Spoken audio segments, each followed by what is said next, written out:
And we're continuing with the 6th chapter of Mary Poppins Opens the Door, High Tide.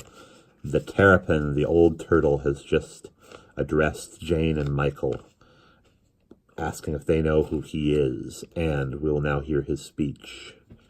I am the Terrapin. I dwell at the roots of the world, under the cities, under the hills, under the very sea itself. I make my home. Up from my dark root through the waters, the earth rose with its flowers and forests. The man and the mountain sprang from it, the great beasts too, and the birds of the air. He ceased for a moment, and the creatures in the sea about him were quiet as they watched him. Then he went on, I am older than all things that are. Silent and dark and wise am I, and quiet and very patient. Here in my cave all things have their beginning, and all things return to me in the end. I can wait. I can wait. He folded his lids upon his eyes and nodded his wrinkled head, as though he were talking to himself. I have no more to say, he said, blinking. So, he held up a little lordly flipper. Bid the music play, he commanded the seal, and let the sea people choose their dance. What shall it be this time, my children? Tiddlum-pom-pom, tiddlum-pom-pom, hummed a voice like a bee in a bottle. Yes, yes, my dear Admiral, the Terrapin nodded. A very suitable suggestion. Strike up the sailor's hornpipe. At once a wild commotion rose. The band broke into swift gay music, and the still fish flickered their tails again. Voices and laughter filled the sea, and the tide began to move. Tiddlum-pom-pom, away they went, fishes and mermaids, urchins, seals. Tiddlum-pom-pom, cried Admiral Boom as he pulled on invisible terry ropes. Tiddlum-pom-pom, sang Mrs. Boom, clasping her hands and rocking her feet. Tiddlum-pom-pom, sang Binnacle loudly, as he thought of his happy pirate days. And the fish danced in and out among them, and waved their shining fins. The bronze seal flapped up and down on his tail, and the salmon swooped over the lawns like a bird. The anglerfish pranced by with their rods and swordfish, and schoolmaster danced together. And even among the scaly throng a dark shape moved like a graceful shadow. Heel and toe went Mary Poppins as she danced the hornpipe on the floor of the sea. The children stood by the pearly rock and stared at the curious scene. You find it strange, do you not? Said the Terrapin. I can see you are feeling all the sea. He cackled gently at his own joke. Jane nodded. I thought the sea would be so different, but really it's very like the land. And why not? Said the Terrapin, blinking. The land came out of the sea. Remember, each thing on the earth has a brother here, the lion, the dog, the hare, the elephant. The precious gems have their kind in the sea, so have the starry constellations. The rose remembers the salty waters, and the moon the ebb and flow of the tide. You too must remember it, Jane and Michael. There are more things in the sea, my children, than ever came out of it, and I don't mean fish. The Terrapin smiled. But I see that your 20 toes are twitching. Be off with you now and join the dance.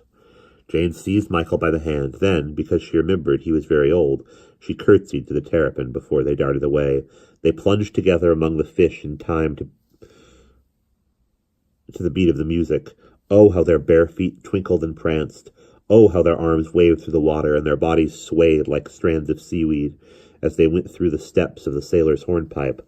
Tiddlum-pom-pom, cried the merry music.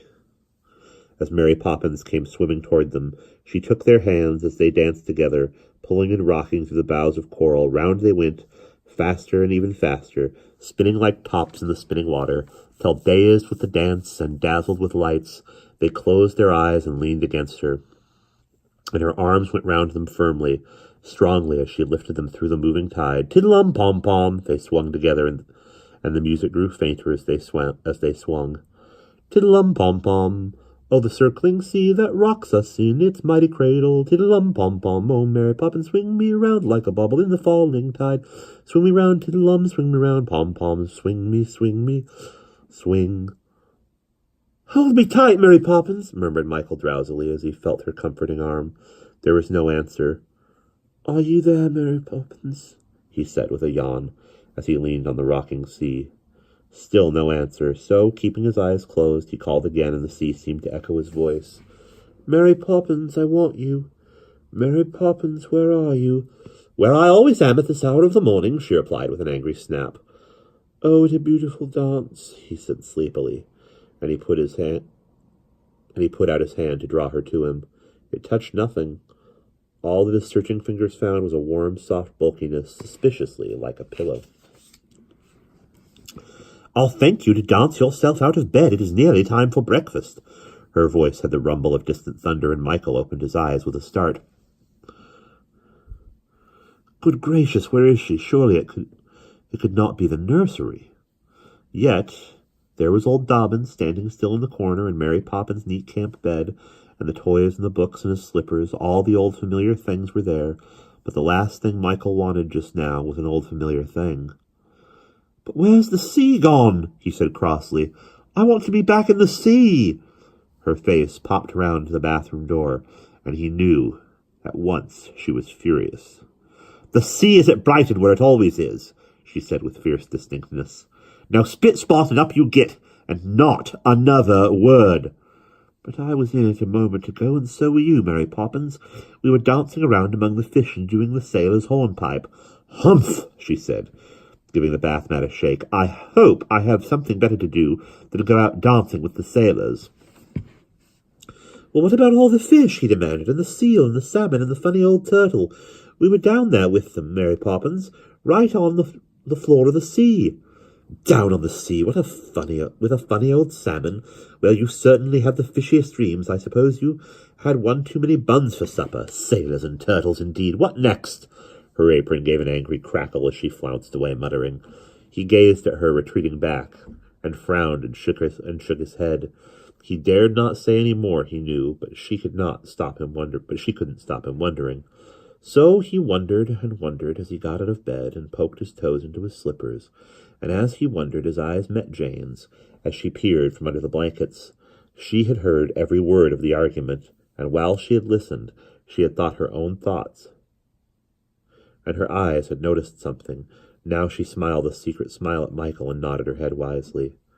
It was fishy, she said, but it wasn't a dream, and she pointed to the mantelpiece. He looked up. He gave a start of surprise, then a smile of triumph spread over his face, for there beside the cowrie shell were the 2 sand dollars and a little pink starfish. You remember what the terrapin said? Everyone who goes down to the sea brings something back, Jane reminded him. Michael nodded as he gazed at the sand dollar, and at that moment the door burst open and Mary Poppins bounced back. She plucked the starfish from the mantelpiece and pinned it to her collar. It twinkled brightly as she prinked and pranced in front of the nursery mirror. Michael turned to Jane with a smothered giggle. Tiddle-um-pom-pom, he hummed under his breath. Tiddle-um-pom-pom, said Jane in a whisper. And, daringly, behind Mary Poppins' stiff straight back, they danced a few steps of the hornpipe. They never noticed her bright blue eyes were watching them in the mirror and calmly exchanging with her own reflection, a very superior smile. And that's the end of chapter 6.